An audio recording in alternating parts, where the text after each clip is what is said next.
नमस्कार, आपके साथ मैं हूं आदित्य कुमार। दिल्ली में भारतीय जनता पार्टी की सरकार बन रही है। आम आदमी पार्टी को करारी हार मिली है। अब इस हार के आकलन भी हो रहे हैं कि हार आखिर मिली क्यों। दरअसल आम आदमी पार्टी जब सत्ता में आई थी तो वो लोगों से यही कह के आई थी, दो महत्वपूर्ण बातें थी, एक ईमानदारी और एक आम आदमी की छवि।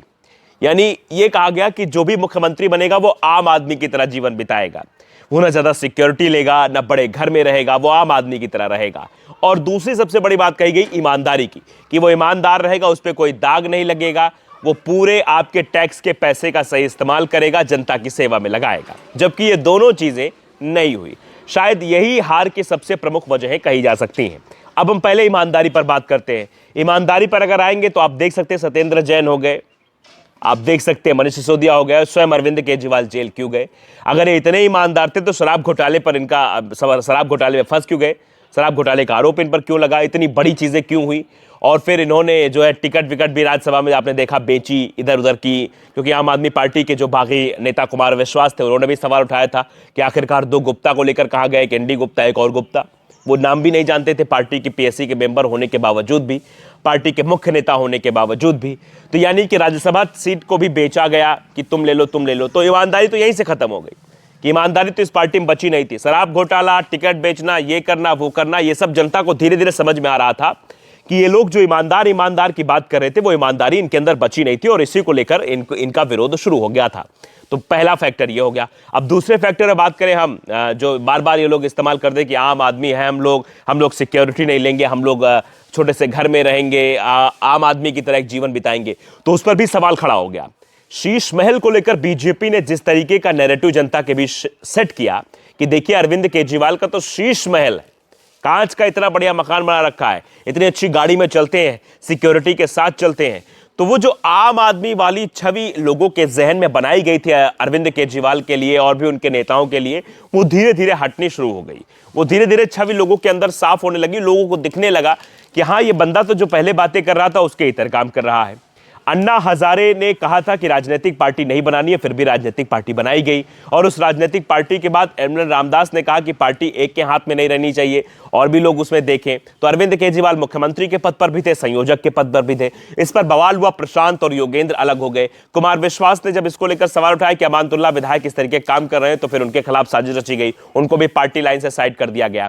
यानी पार्टी जिस लाइन पर चल रही थी उस लाइन पर ना चल के वो इतर होकर काम करना शुरू कर चुकी थी, और जिसका परिणाम अब आपके सामने है।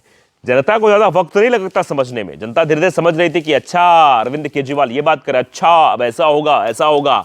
मतलब पहले कहेंगे कि हमको गाड़ी नहीं चाहिए, महल नहीं चाहिए, फिर शीश महल बनेगा, बड़ी सी टीवी लगेगी, सब कुछ होगा। या तो फिर आप जनता से कहिए मत, आप झूठ मत बोलिए कि आप जिस नैरेटिव के साथ चल रहे हैं, क्योंकि आपके उस समय आपके पास सत्ता नहीं थी, तो आप सत्ता का स्वाद चखने के लिए, सत्ता के स्वाद के लालच के लिए आप ये कहते रहे कि हम तो ईमानदार छवि वाले नेता बनेंगे, हम गाड़ियां नहीं लेंगे, हम महल नहीं बनवाएंगे, हम सिक्योरिटी नहीं लेंगे, हम ईमानदारी करेंगे।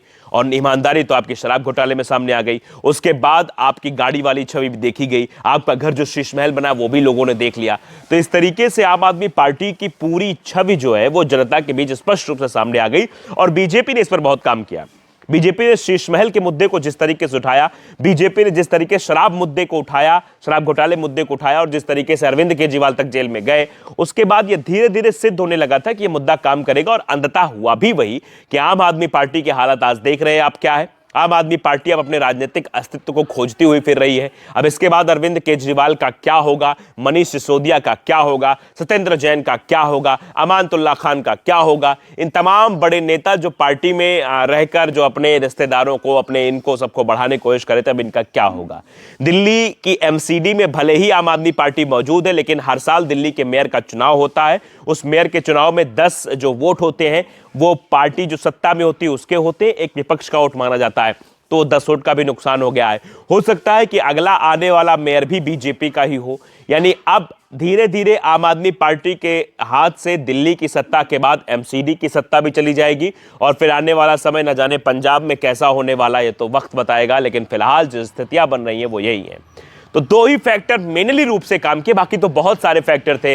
बाकी उनके नेताओं का जिस तरीके से प्रचार करना, वो दुष्प्रचार, जो चीज़ें अलग है, लेकिन दो मेन फैक्टर थे, एक ईमानदारी, एक आम आदमी की छवि, जिसको ओझल कर दिया, जिसके बलबूते पर आम आदमी पार्टी सत्ता में काबिज हुई थी कि हम ईमानदार राजनीति करेंगे, हम आम आदमी की राजनीति करेंगे, हम गाड़ी बंगला नहीं लेंगे, हम सिक्योरिटी नहीं लेंगे, हम आम जनता के बीच जाएंगे, वो सब काम नहीं किया आम आदमी पार्टी ने। और शायद यही वजह रही कि आम आदमी पार्टी सत्ता से बाहर हो गई और अब अरविंद केजरीवाल शायद अपने राजनीतिक अस्तित्व को लेकर भी संकट में दिखाई दे रहे होंगे। उनका अगला प्लान क्या होगा यही सोच रहे होंगे। अब ईवीएम पर भंडा फोड़ा जाएगा, ईवीएम को लेकर सवाल उठाए जाएंगे और फिर से इंडिया गठबंधन मिलकर हारे हुए को साथ लेकर आगे बढ़ने का काम करेंगे।